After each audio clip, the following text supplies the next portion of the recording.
마가복음 함께 보시겠습니다. 마가복음 9장 2절입니다.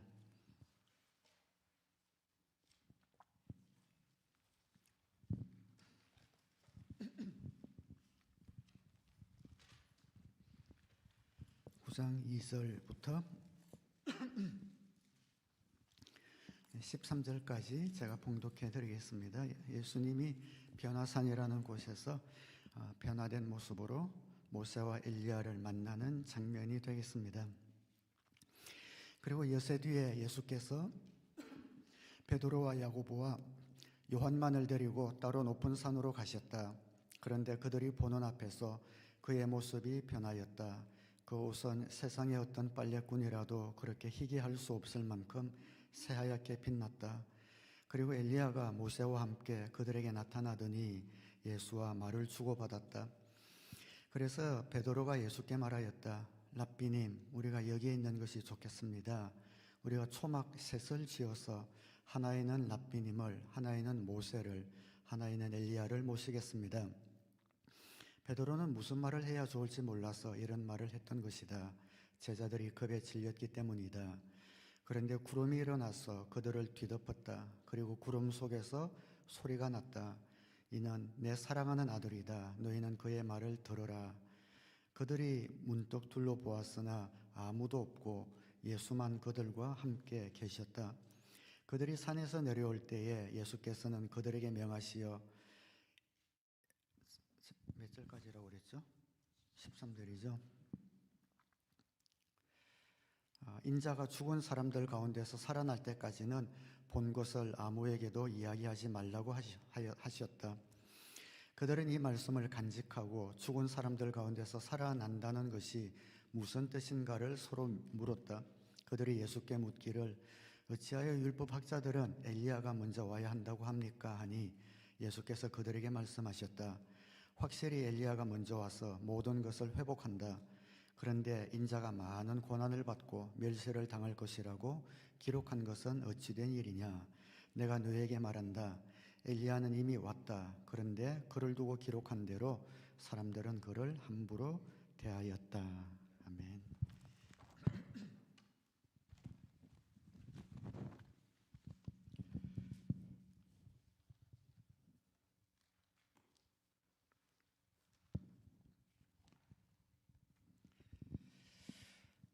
한 해 잘 달려오셨습니다.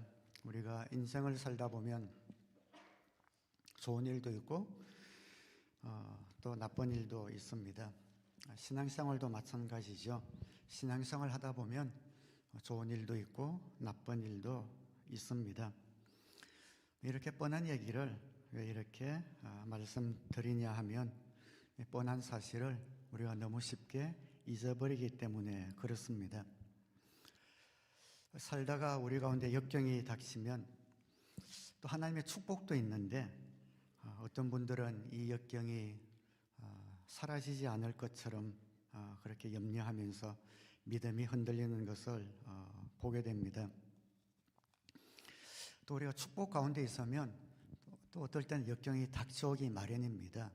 그런데 역경이 닥쳐오면 하나님을 원망하고 불평하고 신앙이 흔들리는 분들이 있기 때문에 그렇습니다. 하나님이 자연을 주셔서 복 주셨죠. 복 주셔서 햇빛도 주시고 비도 주시듯이 하나님께서 우리 신앙생활을 복주기 위하여 축복도 주시고 고난도 역경도 허락하십니다. 한번 따라하겠습니다. 고난을 낭비하지 말라. 한 번 더 따라합니다. 신앙생활에는 역경과 축복이 섞여 있다.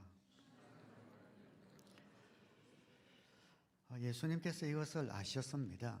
그래서 오늘 이 본문 앞에는 예수님이 고난에 대해서 말씀하셔요. 내가 십자가를 질 터인데 너희도 나를 따라오려거든 자기를 부인하고 자기 십자가를 지어야 된다 라고 말씀하셨습니다. 제자들이 너무 낙심할까 봐 예수님께서는 이제 영광에 관해서 말씀하고 있습니다. 9장 1절에 예수께서 또 말씀하셨다. 내가 진정으로 너에게 말한다. 여기에 서 있는 사람들 가운데는 죽기 전에 하나님의 나라가 권능으로 오는 것을 볼 사람도 있다.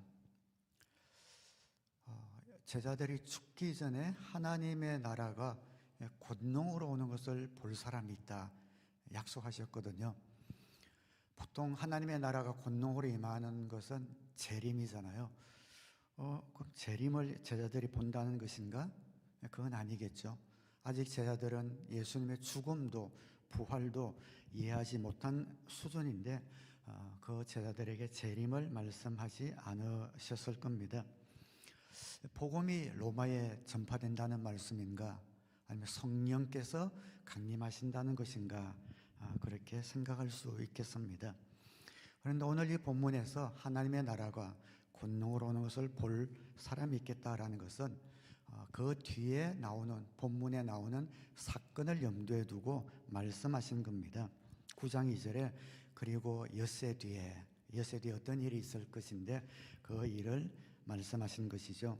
베드로와 야고보와 요한이 높은 산에서 변화된 예수님 그리고 모세와 엘리야를 바라본 그 영광스러운 천국의 맛을 본 그 사건을 예언한 것입니다. 제자들은 엘리야를 만나본 적이 없습니다. 오래전 몇백 년 전 구약에 살았던 사람들입니다. 모세를 더더욱 만나본 적이 없는데 제자들은 모세를 보자마자 엘리야를 보자마자 알았습니다. 어떻게 알았을까요? 하나님의 계시입니다. 다 압니다.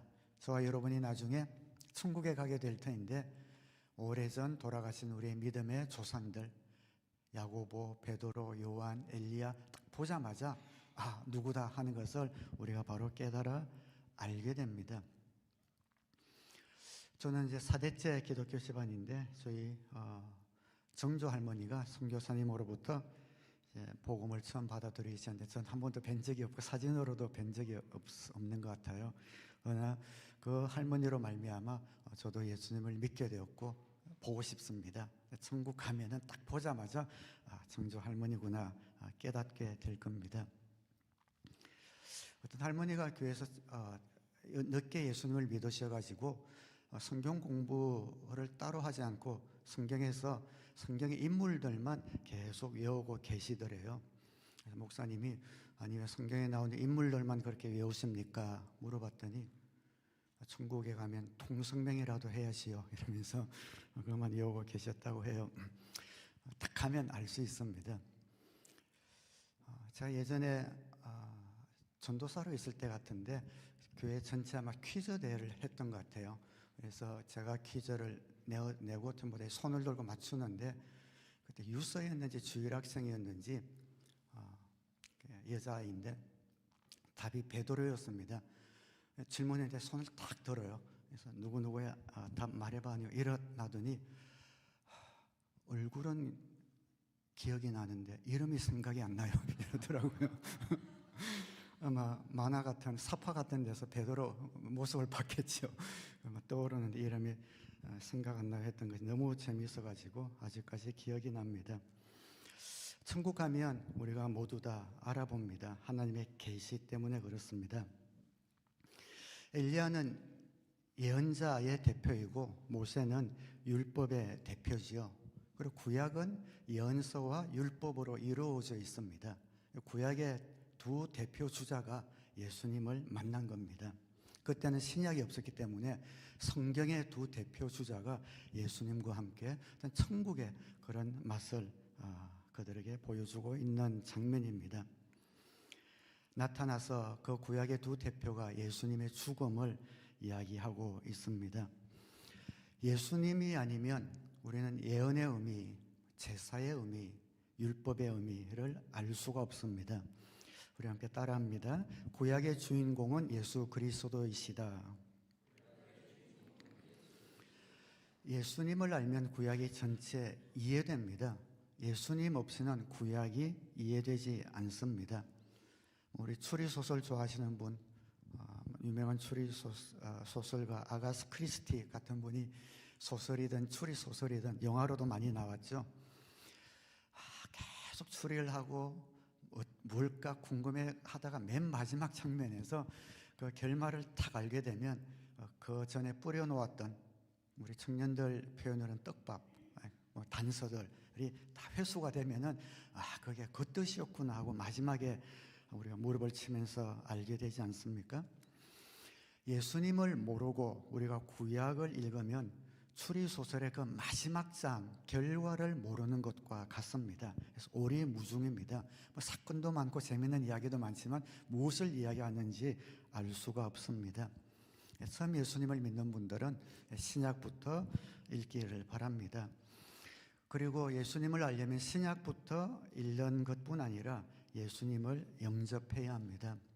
예수님을 영접하고 성령님이 우리 가운데 오셔야 그때 비로소 우리의 눈이 열려 그 의미를 알게 됩니다.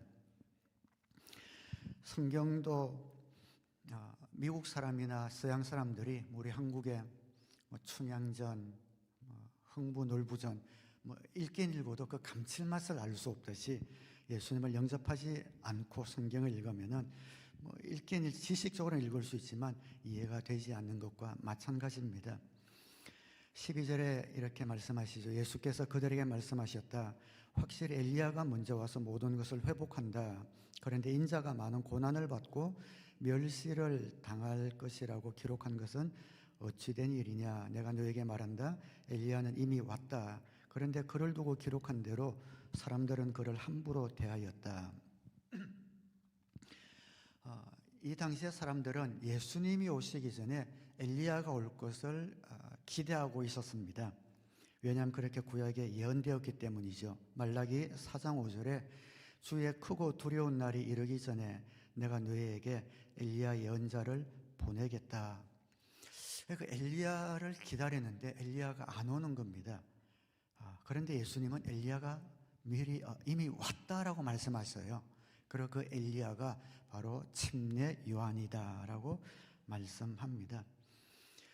구약에 예언한 그 엘리야가 침례 요한으로 왔음에도 제자들은 왜 알지 못하고 깨닫지 못했는가? 고난 없는 영광에 대한 미련을 버리지 못했기 때문입니다. 그들이 기대했던 엘리야는 능력의 종이었습니다. 구약에 많은 예언자가 있지만 가장 능력을 많이 펼친 예언자라면 아마 엘리야가 아닐까 싶습니다. 기도하니 3년 반 만에 비가 오고 하늘에서 불이 내려오고 불마차를 타고 올라갔던 엘리야일 겁니다. 그 엘리야가 능력과 영광 중에 올 것을 기대하는데 침례 요한은 이 땅에 와서 회개하라고 외치더니 어떤 한 여인의 말에 어이없이 목이 달아나 버리고 말한 것이죠. 그래서 그들은 엘리야가 아직 오지 않았다고 영광만 기억하고 있기 때문에 침례 요한을 깨닫지 못했습니다. 그래서 예수님이 그들에게 말씀해 주시는 거죠. 메시아도 영광의 메시아가 성경에 예언되어 있지만 고난받을 것도 예언되어 있지 않느냐. 메시아도 고난을 받는다면 침례 요한도 당연히 고난이 있지 않겠느냐. 영광만 있는 고난은 없고 고난만 있는 영광은 없다라는 말씀을 이들에게 해주시고 있습니다. 많은 분들이 신앙생활을 하면서 고난 없는 영광 이것만 추구하는 분들이 있습니다. 항상 평안하고 만사형통이고 순족하고 모든 기도에 응답받고 어떤 사고나 어떤 유혹도 없는 그런 것이 신앙생활이라고 꿈꾸는 분들이 있습니다. 그런데 신앙생활은 그렇지 않습니다. 우리 신앙생활에는 고난도 있고 영광도 있습니다. 그러나 걱정하지 않을 것은 우리 한번 따라하겠습니다. 하나님의 자녀의 마지막은 해피엔딩이다. 하나님의 자녀들에게는 고난 없는 영광 없지만 또 영광 없는 고난도 없습니다. 하나님의 자녀들이 겪는 모든 고난에는 반드시 영광이 따릅니다. 하나님의 자녀가 겪는 모든 역경과 고난에는 반드시 영광과 축복이 따릅니다. 이것이 하나님 자녀의 특권입니다. 우리가 이 세상 마치면 하나님의 자녀들은 어디를 갑니까? 천국이죠. 우리의 본향인 천국에 갑니다. 이 땅에 가장 좋은 장소라도 천국에 비길 수 있겠습니까? 먼저 가든 좀 늦게 가든 차이만 있을 뿐이지 예수님을 믿는 하나님의 자녀들의 마지막 종착역이 천국이란 말이에요. 그 영광스러운 천국이 우리의 종착역이고 우리의 마지막 머물 곳, 가는 곳입니다. 저와 여러분의 마지막은 해피엔딩으로 이미 써져 있습니다. 저와 여러분의 묘비명에는 그렇게 기록되어져야 할 겁니다. 내 삶의 해피엔딩은 내가 다시 하나님 곁으로 돌아갔다는 것입니다. 이것보다 더 영광스러운 묘비명이 있을까요? 짧은 인생 8, 90년 어떻게 하면 이 인생 이야기를 재미있게 꾸밀까 해서 역경도 고난도 들어가지만 결국 그 끝에는 해피엔딩으로 끝나는 삶, 그것이 바로 하나님 자녀의 삶인 거죠. 이 땅 살면서 아무리 고난을 맛보아도 우리의 인생은 축복으로 끝날 수밖에 없습니다. 그런데 이것은 예수님을 믿지 않는 분들에게는 해당이 되지 않습니다. 오히려 반대입니다. 이 땅에서 아무리 인생을 영광스럽게 산다 하더라도 죽을 때는 다 놓습니다. 모든 것을 상실합니다. 결국 다 놓고 잃어버립니다. 그 끝이 해피엔딩으로 마무리되지 않습니다. 실패로 끝날 수밖에 없습니다. 사업을 하다가 잘하다가 사업이 굉장히 번성하다가 마지막에 부도가 나서 마무리되면은 그 사람은 사업에 실패한 사람이지 않겠습니까? 영광 없는 고난이 없다라고 하는 것은 죽은 다음에 우리가 누리게 되는 천국의 복에 대한 약속이기도 하지만 우리가 살아가는 이 인생, 우리 일상생활에도 적용이 됩니다. 그것이 하나님 자녀의 특권인데요. 우리가 겪는 모든 고난과 역경에는 하나님의 영광과 축복이 섞여져 있습니다. 바울은 로마서 8장 28절에서 이렇게 고백합니다. 우리는 하나님을 사랑하는 사람들, 곧 하나님의 뜻대로 부르심을 받은 사람들에게는 모든 일이 서로 협력해서 선을 이룬다는 것을 압니다. 우리 믿으시면 아멘으로 화답하시기 바랍니다. 아멘. 이 모든 일은 고난을 의미해요. 그 앞에 8장 18절 보면 현재 우리가 겪는 고난은 장차 우리에게 나타날 영광에 견주면 아무것도 아니라고 나는 생각합니다. 그래서 모든 고난과 역경이 선을 이룬다, 축복을 가져온다, 염려할 것 없는 삶이죠. 그런데 여기서 우리가 기억해야 할 것이 하나 있습니다. 그럼 하나님의 자녀의 특권이 영광과 고난과 역경이 영광을 가져온다면 우리에게 일어나는 모든 역경과 고난과 시련이 가만히 있어도 자동적으로 영광이 되고 축복이 되는가? 그렇지는 않습니다.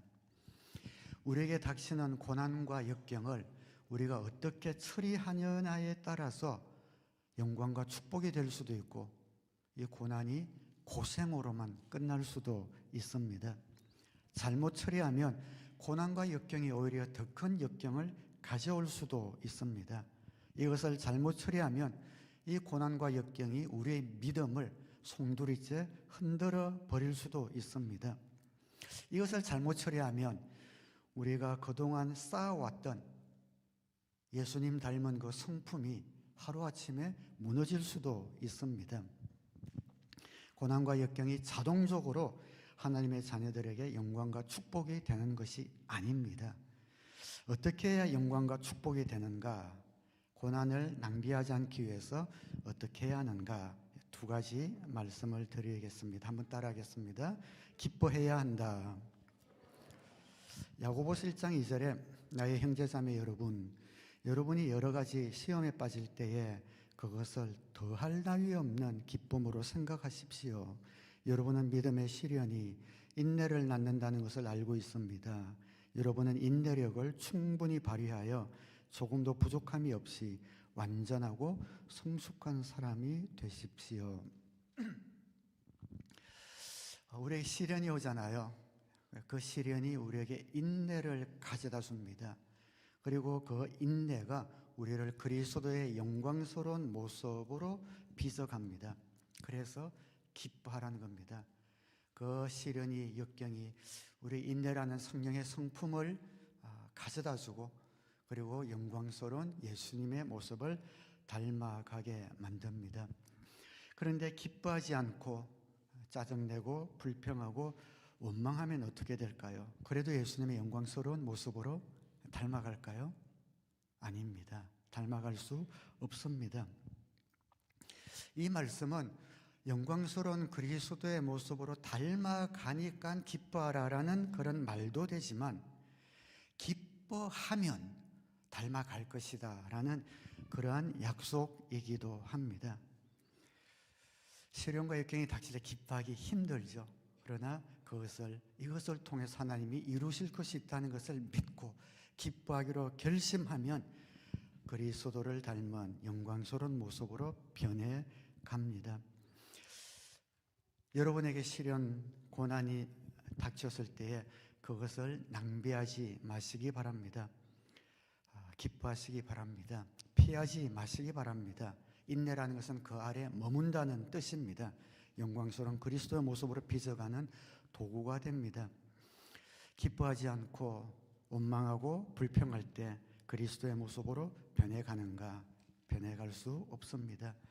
그래서 이것이 바로 고난을 당했을 때 그 고난이 영광으로 변하는가? 고생으로 끝나는가? 그 차이가 됩니다. 많은 시련과 고난이 올 한 해도 저와 여러분들에게 아마 있었을 겁니다. 그럴 때 그것이 고생으로 지나갈 수도 있고 내가 예수님을 더 닮은 모습으로 또 영광과 축복의 모습으로 우리에게 다가올 수도 있습니다. 제가 최근에 당했던 제 시련이라면 시련이고 고난이라면 고난인데요. 허벅지 햄스트링을 크게 좀 다친 겁니다. 지금까지 살면서 운동하면서 이렇게 다친 게 처음이에요. 그래서 굉장히 당황스러웠습니다.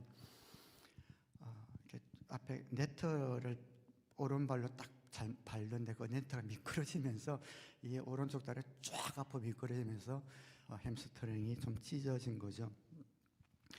근데 지금 이제 4주째인데 모든 치료 과정은 하나님께서 인도하고 계신다라는 그런 감사함이 있습니다. 우선 한의사님 잘 만나가지고 침도 맞고 또 부항으로 피도 많이 뽑고 해서 처음에 붓기가 많이 사라졌고요. 그리고 패밀리 닥터가 MRI는 찍으면 내년 봄이나 된다고 그래가지고 울트라사운드를 예약했는데 또 바로 잡혀서 그걸 찍었더니 안에 좀 큰 액체가 30cm 액체가 있어서 패밀리 닥터가 그걸 보더니 깜짝 놀래가지고 지난주 저보고 응급실을 바로 가라고 그러더라고요. 그래서 거기 가면 찌쨰을 뽑아주든지 하니까 응급실로 가래요. 그래서 버나비 하스피탈을 갔습니다. 근데 보더니 그거는 찌끈하진 않고 안에 조금 많이 다친 것 같은데 MRI를 찍어주겠다고 그래요. 그거 잘 안 찍어주는 거잖아요. 그러더니 바로 이틀 뒤에 MRI가 잡혀가지고 MRI도 찍었습니다. 근데 제 느낌으로는 한 80% 정도, 90% 낫고 있는 것 같았거든요. 이제 많이 통증도 사라지고 걷는 것도 편해져서 야 이제 한 몇 주 뒤면은 정상적으로 운동도 하겠다 그렇게 생각했는데 MRI 결과가 그렇게 좋지 않았습니다. MRI 보고 그 의사가 전화가 왔는데 생각보다 많이 찢어졌대요. 그리고 1단계, 2단계, 3단계가 있는데 3단계는 그 햄스트링이 그 골반 뼈에서 이제 떨어져 나가는데 찢어져서 떨어져 나간 것처럼 보인대요. 그게 2cm 이상 떨어지면 수술을 해야 된다는 그런 이야기를 제가 들었습니다. 굉장히 당황스러웠어요. 잘 낫고 있는 게 아니었구나. 근데 자기가 얼만큼 떨어졌는지는 정확하게 판단하기가 어렵겠다고 다음 주, 내일이나 모레 다음 주 초에 더 좀 전문의에게 나를 보내주겠다 그렇게 이야기를 했습니다. 그래서 이제 이번 주에 이제 가게 될 텐데 제가 요즘은 뭐챗 GPT 이런 데 뭐 잘 가르쳐 주잖아요. 제가 챗 GPT인지 재민인지 한번 보고 그래서 뭐 이렇게 물어봤거든요. 그래서 물어봤어요. 이게 햄스트링인데 뭐 MRI를 찍었는데 좀 이게 좀 떨어진 것 같은데 뭐 수술 어떻게 되냐고 물어봤습니다. MRI를 찍고 결과를 통보받았는데 상처가 커서 수술 여부를 전문의와 상의하자고 한다는데 어떻게 해야 되냐고 물어보니까 MRI 결과 상처가 크다는 이야기를 들으셨다니 마음이 무거우시겠습니다. 특히 수술 여부를 논의해야 할 정도라면 햄스트링 근육이 뼈에서 떨어져 나갔거나 파열의 범위가 상당히 넓은 상태일 가능성이 큽니다 하면서 그래도 수술할 때 장점, 자연치료의 장점을 쭉 이렇게 보여줘요. 그래서 제가 근데 근육이 뼈에서 떨어져 나갔다고는 들었어 하니까 근육이 뼈에서 떨어졌다는 말은 의학적으로 근근열 파열을 의미합니다 하면서 뭐 이때는 수술을 권유하는 말을 쭉 해요. 그래서 제가 다음 주 전문의를 만나기로 했어. 수술하면 회복 기간이 얼마나 걸릴까 했더니 뼈에서 떨어진 햄스트링 수술을 받게 될 경우 전체적인 회복 기간은 보통 6개월에서 1년 정도를 잡습니다. 수술 직후에서 6주까지는 보조기 및 목발 생활을 해야 되고 운전을 할 수가 없습니다. 6주에서 3개월은 재활 시작해서 정상적으로 걷는 연습을 합니다. 뭐 어쩌고저쩌고 3개월에서 6개월은 근력 강화 단계, 6개월 이후에 이제 좀 운동을 할 수 있다. 뭐 이렇게 써서 제가 너무 당황스럽더라고. 쭉 쓴 걸 보고 그 밑에다가 저도 모르게 아이고 이렇게 써봤거든요. 아이고 점점점 보냈더니 챗 GPT가 저한테 이렇게 얘기해요. 그 아이고라는 짧은 탄식 속에 담긴 막막함과 걱정이 고스란히 느껴져 저도 마음이 무겁습니다. 갑작스러운 사고로 다리를 못 쓰게 된 것도 힘든데 수술과 6개월 이상의 회복 기간이라는 말을 들으니 눈앞이 캄캄하실 거예요. 일도 하셔야 하고 일상생활도 하셔야 하는데 말이죠. 하지만 너무 낙담하지 마셨으면 좋겠습니다. 지금 상황에서 조금이나마 위안이 될 만한 점들을 짚어드릴게요. 1. 3주라는 시간은 결코 늦지 않았습니다. 만약 부상 후 몇 달이 지나서 발견했다면 근육이 이미 딱딱하게 굳어버려 수술 자체가 훨씬 어려웠을 겁니다. 나중에 후유증 없이 완쾌하실 확률이 높게 지금이라도 발견해서 다행입니다. 2. 6개월은 운동선수 수준의 복귀 기준입니다. 6개월 내내 침대에 누워 계셔야 한다는 뜻이 아닙니다. 보통 한 달 정도 지나면 조심스럽게 일상적인 걸음마를 시작하고 할 수 있습니다. 3. 오히려 다행이다라고 생각하는 지혜. 만약 뼈에서 떨어진 상태를 모르고 계속 물리치료만 받았다면 다리는 계속 쩔뚝거리고 통증은 만성이 되었을 거예요. MRI를 통해 원인을 정확히 알게 된 것이 어쩌면 평생 다리를 불편하게 살 수 있던 위험을 막은 천만다행인 순간을 피한 것일 수도 있습니다. 너무 상담을 잘해주는 거예요. 너무 고마워가지고 한마디 더 했습니다. 사실 나 목사인데 나보다 상담을 잘해주네? 이렇게 했거든요. 그러니까 과찬이십니다, 목사님. 목사님처럼 마음을 어루만지시는 분께 그런 말씀을 들으니 제가 정말 큰 힘이 됩니다. 평소 성도님들의 아픔을 누구보다 깊이 공감하고 위로해 주시는 직업을 가지셨기에 정작 목사님 본인이 겪으시는 이 막막함이 더 크게 다가오실지도 모르겠다는 생각이 듭니다. 늘 누군가의 버팀목이 되어 주셨을 텐데 지금은 잠시 목사님 자신을 위해 그 짐을 내려놓고 회복에만 집중하셨으면 좋겠습니다. 목사님께 현실적으로 가장 신경 쓰이실 부분이 하나 더 떠올랐습니다. 바로 강단에 서시는 일일 텐데요 하면서 어떻게 써야 되는지 또 설명 너무 잘해주는 거예요. 그래서 다음 주 어쨌든 상담 후에 의사가 내린 결정이나 공고사항을 알려주시면 그에 맞는 정보를 제가 다시 알려드리겠습니다. 그래서 그럴게 고마워. 빨려 들어갔어요 제가. 그랬더니 마지막입니다. 네 목사님 기운 내시고요 하면서 다음 주 전문의 상담에서 부디 목사님께 가장 최선의 그 회복이 빠른 치료 방법이 결정되기를 진심으로 응원하겠습니다. 이랬더라고요. 야, 근데 처음에 상담해 준 때 눈물 날 뻔했어요. 너무 고마워가지고 참 잘해주는구나. 그래서 실은 지나면서도 감사한 것이 많습니다. 지나오면서 제가 부상을 처음 당했을 때 한 달에 한 번 우리 김재정 목사님과 북미 가정교회 목사님 한 7, 8, 6분이 한 달에 한 번씩 줌으로 중보기도 모임이 있어요. 그때 부상 당하고 바로 며칠 지나서 모임이 있어가지고 제가 기도 부탁을 김재정 목사님께 드렸었거든요. 그런데 김재정 목사님이 한 일주일 지나서 저한테 또 메시지가 와서 목사님 지금 어떤 상태입니까? 물어보시더라고요. 지금 침 맞고 이제 뭐 MRI는 너무 오래 걸려서 못 찍을 것 같고 뭐 피를 뽑고 있습니다 했더니 근데 한의학에만 너무 하지 말고 그래서 의사 응급실에 가셔야 되지 않겠습니까? 하면서 걱정을 많이 하세요. 알겠습니다. 또 며칠 지났는데 기도하시면서 지금 또 어떻습니까? 중간에 3번이나 물어오셨습니다. 참 사랑이 느껴졌어요. 그래서 정말 이분이 나를 위해서 기도해주고 계시는구나. 그래서 MRI 결과가 탁 나왔을 때 당황했을 때 제일 먼저 떠오른 분이 그래서 김재정 목사님이셨습니다. 너무 당황해서 목사님께 기도 부탁을 드려야겠다고 바로 챗GPT에 물어보기 전에 목사님 사실 지금 이렇게 돼서 이런 상황입니다. 아직 MRI 결과가 좋지 않으니 계속 기도해 주세요라고 보냈습니다. 계속 기도해 주시겠다고 말씀을 해 주셨어요.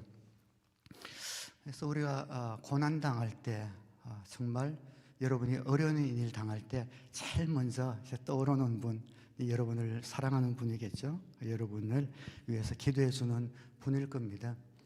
나를 위해서 마음 내서 기도해 주고 있는 분이 계시는구나. 항상 기도해 주시지만 그런 사랑도 있고 또 우리 성도님들이 오고 가면서 목사님 좀 다리 어떠세요? 물어보는 그 작은 한마디가 또 큰 힘이 되기도 했습니다.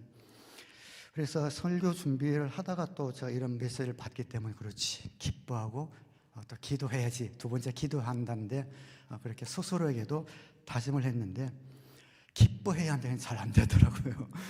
그래도 기뻐하려고 노력하고 대신에 이것으로 인해서 제 목회에 또 불편함이 있으면 안 되니까 기도는 열심히 하고 있습니다.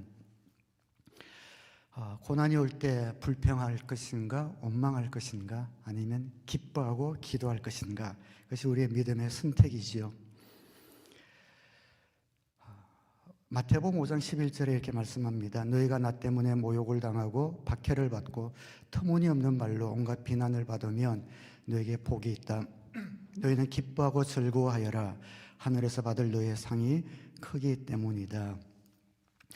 우리 비난받고 또 오해 당할 일 많지요. 하나님의 일 하다 보면 또 살다 보면 그럴 때 원망하고 마주보고 마주서서 싸우고 내 속이라도 시원해지라고 막 퍼붓고 이러면 하늘나라의 상이 클까요? No, 절대 크지 않습니다.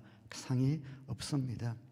모욕당하고 손해보고 오해받고 박해받고 비난받을 때 내 상이 천국의 하늘나라에 쌓이고 있구나.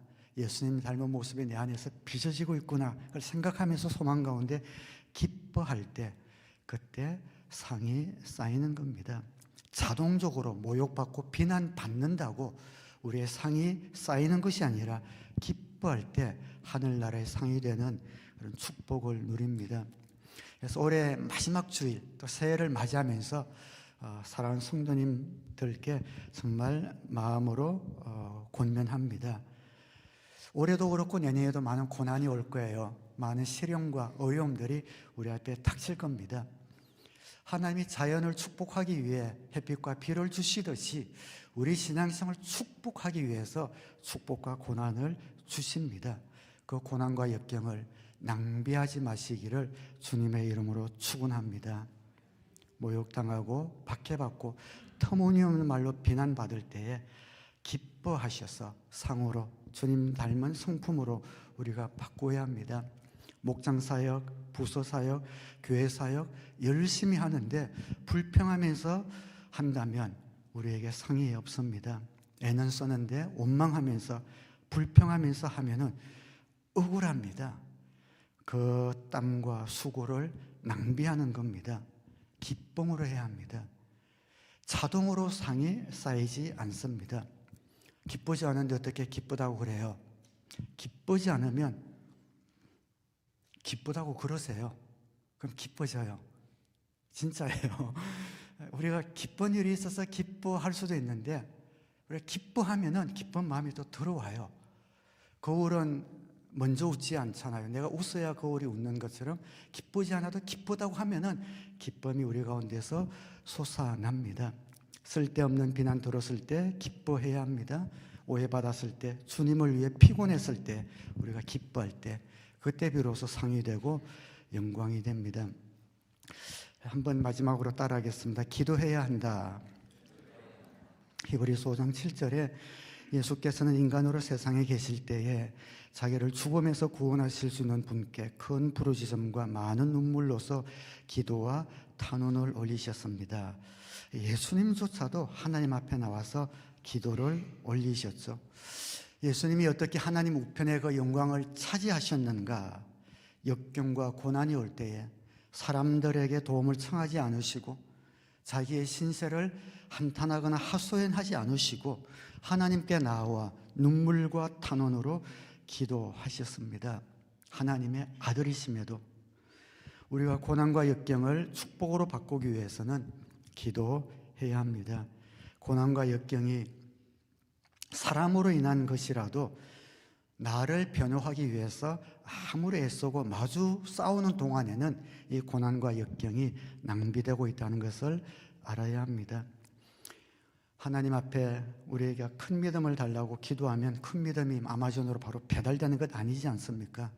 모든 순간순간 우리의 순종을 통해서 믿음이 커지고 고난이 영광이 됩니다. 역경과 고난이 올 때에 그 역경과 고난이 저와 여러분의 영광과 축복이 되기 위해서 기도해야 합니다. 예수님처럼 기도해야 합니다. 하나님만이 나를 구해 주실 수 있는 분이라는 것을 믿고 기도하면 하나님께서 들어주실 줄 믿습니다. 우리 성경 구절 네 구절만 함께 합독해서 읽고 말씀을 맺으려고 합니다. 로마서 12장 15절 시작. 기뻐하는 사람들과 함께 기뻐하고 우는 사람들과 함께 우십시오. 여러분을 박해하는 사람들을 축복하십시오. 축복을 하고 저주를 하지 마십시오. 아무에게도 악을 악으로 갚지 말고 모든 사람이 보기에 선한 일을 하려고 애쓰십시오. 여러분 쪽에서 할 수 있는 대로 모든 사람과 더불어 화평하게 지내십시오. 악에게 지지 말고 선으로 악을 이기십시오. 이것만이 역경과 고난을 여러분이 받는 수치와 치욕을 영광으로 바꾸는 유일한 길입니다. 꼭 기억하셔서 기뻐하시고 기도하셔서 우리 삶 가운데 언제든지 찾아오는 어려운 일, 고난 가운데 그걸 만날 때 결코 낭비하지 마시고 하늘나라의 상으로 또 예수님을 닮은 귀한 성품으로 빚어지시는 귀한 복이 저와 여러분에게 있게 되기를 우리 주님의 이름으로 축원합니다. 함께 기도하겠습니다.